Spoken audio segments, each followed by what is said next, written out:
శ్రీరస్తు శుభమస్తు. ఏదో భారతంలో ధర్మాలను చెప్పుకుంటూ వచ్చాం. కొందరు అడుగుతున్నారు, కరెక్ట్గా ఎంత దానం ఎంత చేయాలని అడుగుతున్నారు. ఎంత అంటే మీకు ఉన్నది సంవత్సరం మొత్తానికి చివరి రూపాయి వరకు మీ కుటుంబానికి కావాలి. మీరు చేయకపోయినా పాపం లేదు. ఎప్పుడైనా అందులోంచి మీరు ఇవ్వగలిగితే ఒక నయా పైసా అది పుణ్యం, అది ఎక్కువ ఫలం వస్తుంది.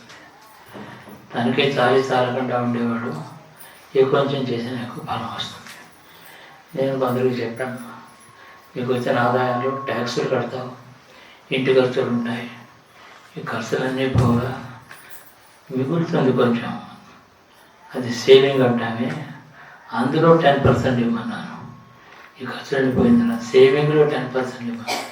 అది కూడా చాలు. పూర్వం ఒక రాజు తన కొడుకు కలగాలని తపస్సు చేశాడు.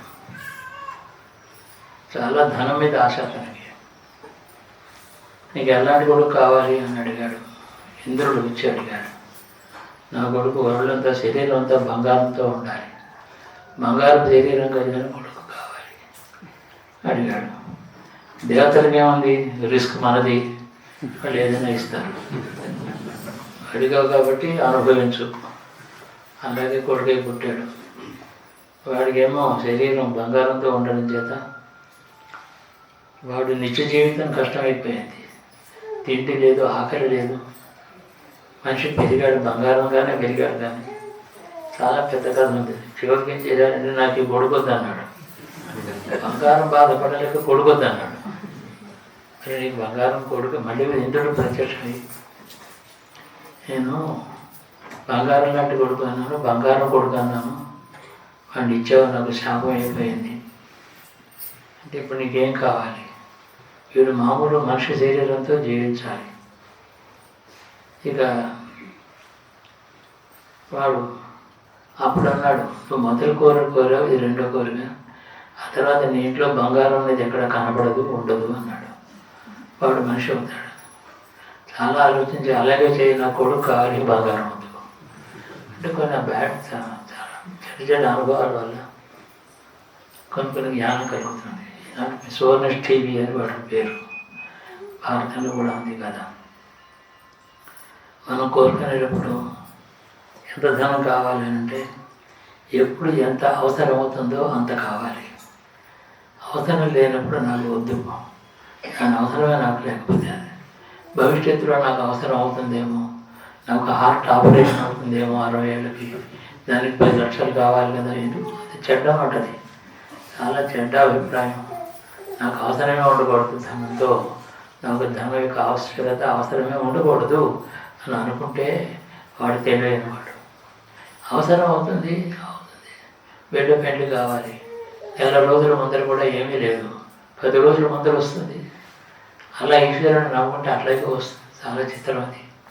నేను ముందర ఏం కావట్లేదు, అవసరమైనప్పుడు ఏమన్నాను, 1 ముందర నా దగ్గర ఏమీ లేదు, బిడ్డ పెళ్లికి 10 రోజుల ముందర వచ్చేసింది. అంతవరకు ధైర్యంగా ఉన్నావా, నాకు సమయానికి ఇస్తాడని నమ్మకం నాకు ఇచ్చాడు. చిత్రంగా ఉంటుంది ధనం. ధనం అనేది గాలి, నీరు వంటివి. అది ఒక చోట ఉండదు. నీరు ఎక్కడో ఒక చోట ఉండదు కదా. ఇక్కడ ఉన్న నీరు అక్కడికి పోతుంది. నదిలో స్నానం చేస్తే మనం 1,00,000 లీటర్లు స్నానం చేస్తాం.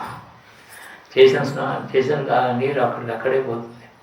గాలి కూడా ఈ గదిలోకి వస్తుంది, ఆ కిటికీలోంచి పోతుంది, ఉండదు. ధనం కూడా అట్లాంటిది. కాబట్టి ధనం చేత సుఖపడ్డ వాళ్ళకంటే ఇబ్బంది పడ్డ వాళ్ళు ఎక్కువ ఉన్నారు. సుఖం ఉండాలి, శాంతి కావాలి, భద్రత కావాలి, సమృద్ధి కావాలి. దరిద్రం అడగకూడదు, సమృద్ధి కావాలని అడగాలి. దరిద్రమైనా అనిపిస్తాను, ఎందుకనాలి అట్లా అనక్కర్లేదు.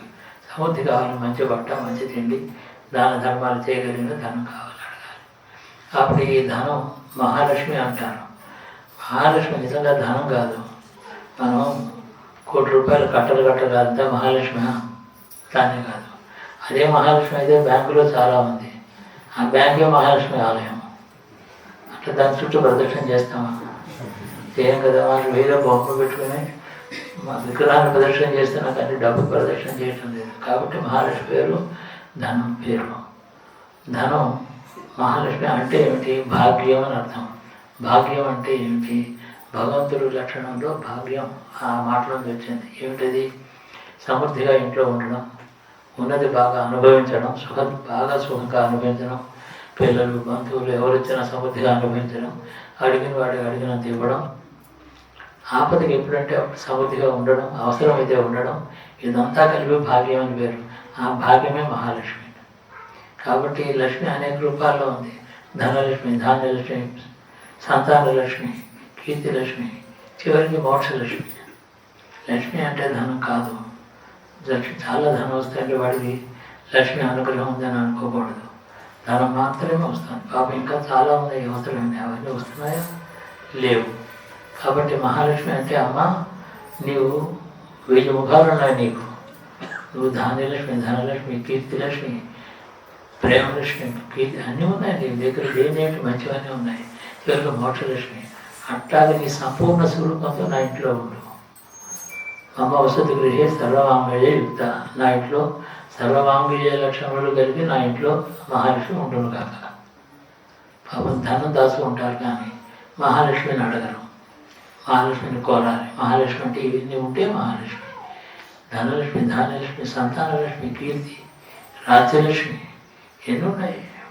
చివరికి మోక్షలక్ష్మి అన్నారు. మోక్షం కూడా లక్ష్మి ఇస్తుంది. దేనివల్ల ఇస్తుంది? ఇందాక మనం అనుకున్నట్టు తృప్తి మొదటివన్నీ ఉంటే చివరిది మోక్షలక్ష్మి. మొదటి మోక్షం అడిగిన వాడికి మిగతావన్నీ ఎందుకు అవసరమే లేదు. మొదటి మోక్షలక్ష్మిని అడిగిన వాళ్ళు కూడా మోక్షం లభించింది. ప్రపంచంలో నాకు ఏం అవసరం లేదు, నాకే కోరిక లేదు, నాకు ఉన్నదే ఎక్కువ, మోక్షం మాత్రమే కావాలి అనుకున్నవాడు. భగవంతుడు ఈ ప్రపంచంలో ఒక శాస్త్రం చేశాడు. ఏదైనా కోరుకుంటే తప్పక నెరవేరాలి.